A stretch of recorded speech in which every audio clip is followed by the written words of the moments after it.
साथियों नमस्कार, मैं हूं धनंजय कुमार और आप देख रहे हैं जिंदगी बोलती है।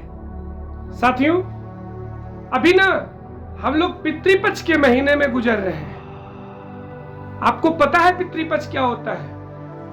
पितृपक्ष एक खास पक्ष का नाम है, पखवाड़े का नाम है, जो साल में एक बार आता है, जहां पर हम अपने पूर्वजों को याद कर रहे होते हैं। उन्हें हम उनकी तृप्ति के लिए अपना श्रद्धा सुमन अर्पित कर रहे होते हैं।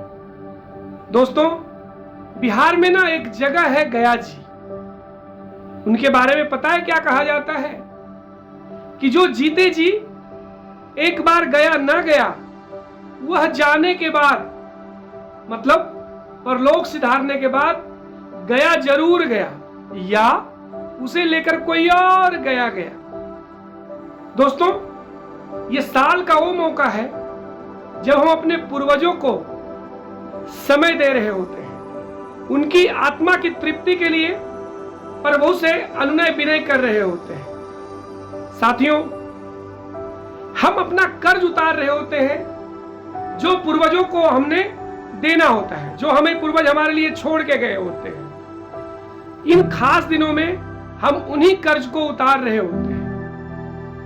हमारे दादा परदादा, नाना नानी, किसी ने अपना पिता खोया है, किसी ने अपनी भाई बहन और किसी ने अपने बच्चे।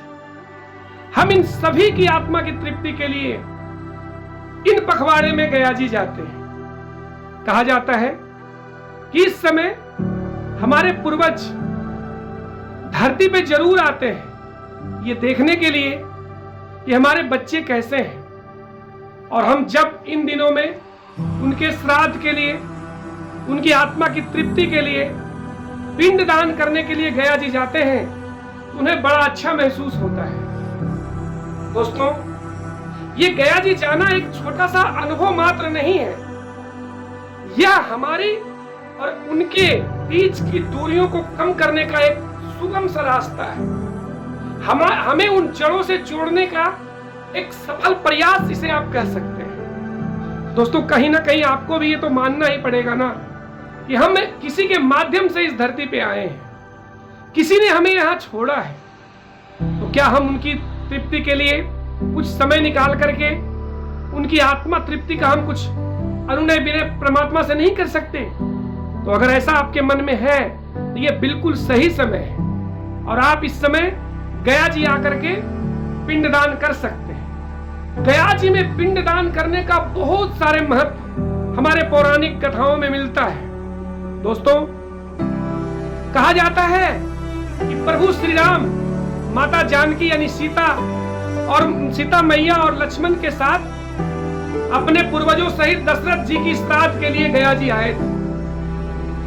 और कहा यह भी जाता है कि महाभारत काल में युधिष्ठिर जैसा पराक्रमी राजा सारी युद्धों को जीत लेने के बाद भी गया जी में ही आकर के अपने पूर्वजों की आत्मा की तृप्ति के लिए पिंडदान किए थे। तो जरा सोचिए कि ये वो कैसा समय रहा होगा जब इतने पराक्रमी, इतने स्वयं भगवान ही गया जी की धरती पे आके अपने आप को जोड़ रहे थे अपने पूर्वजों से अपने आप। साथियों, ये वो कहानियां हैं जो हमें ये सिखाता है कि हमें अपने मूल को छोड़ना नहीं है। ये मात्र संजोग नहीं है दोस्तों, इनके महत्व, इनकी महत्ता हमें अपने गूढ़ को, हमें अपने रहस्यों को जानने के लिए विवश करती है। हमें ये बताने के लिए संकल्पित करती है कि हमारी जड़ें कहां से कहां तक है, हम उन जड़ों को कैसे याद करते हैं, हम उन धरोहर को कैसे बिना भुलाए उनके लिए कुछ कर पाते हैं। साथियों, उनकी याद में, उनको मोक्ष दिलाने के लिए हमारे द्वारा किया गया ये पिंडदान हमें आत्मा को, हमारी खुद की मनोवृत्ति को संतुष्ट करता है। देखिए ना, जब मैं ये चीजें आप लोगों के सामने रख रहा हूं, ये मेरे रोम बिल्कुल खड़े हो गए। ऐसा लग रहा है जैसे साक्षात हमारे पूर्वज हमारे आसपास आ गए हैं। दोस्तों, तो फिर देर किस बात की?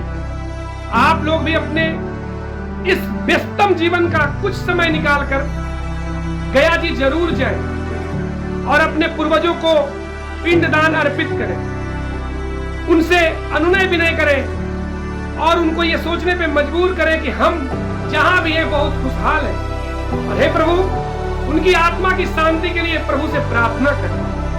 दोस्तों, मेरा विश्वास है कि हम ऐसा करके अपने आप को अपने जड़ों से जोड़ने का काम कर रहे होते हैं और हम सब जरूर करते हैं और करते रहेंगे। मुझे आज ये बताकर आप लोगों से मिलकर इस बात को शेयर करके मुझे बड़ा अच्छा लग रहा है कि हम गया जी के बारे में कुछ आपसे बखान कर रहे हैं। साथियों, आज का एपिसोड आप लोगों को कैसा लगा ये हमें अपने कमेंट में जरूर बताइए और हमारे चैनल को सब्सक्राइब करना मत भूलिए। आपका यही सब्सक्रिप्शन हमें और आगे कुछ नया बनाने का और अब कुछ आपके आगे कुछ नया चीज रखने का हौसला देगा। दोस्तों, एक बार फिर से आप सभी का बहुत बहुत धन्यवाद, प्रणाम, नमस्कार। आप देख रहे थे जिंदगी बोलती है पॉडकास्ट विद धनंजय कुमार। धन्यवाद।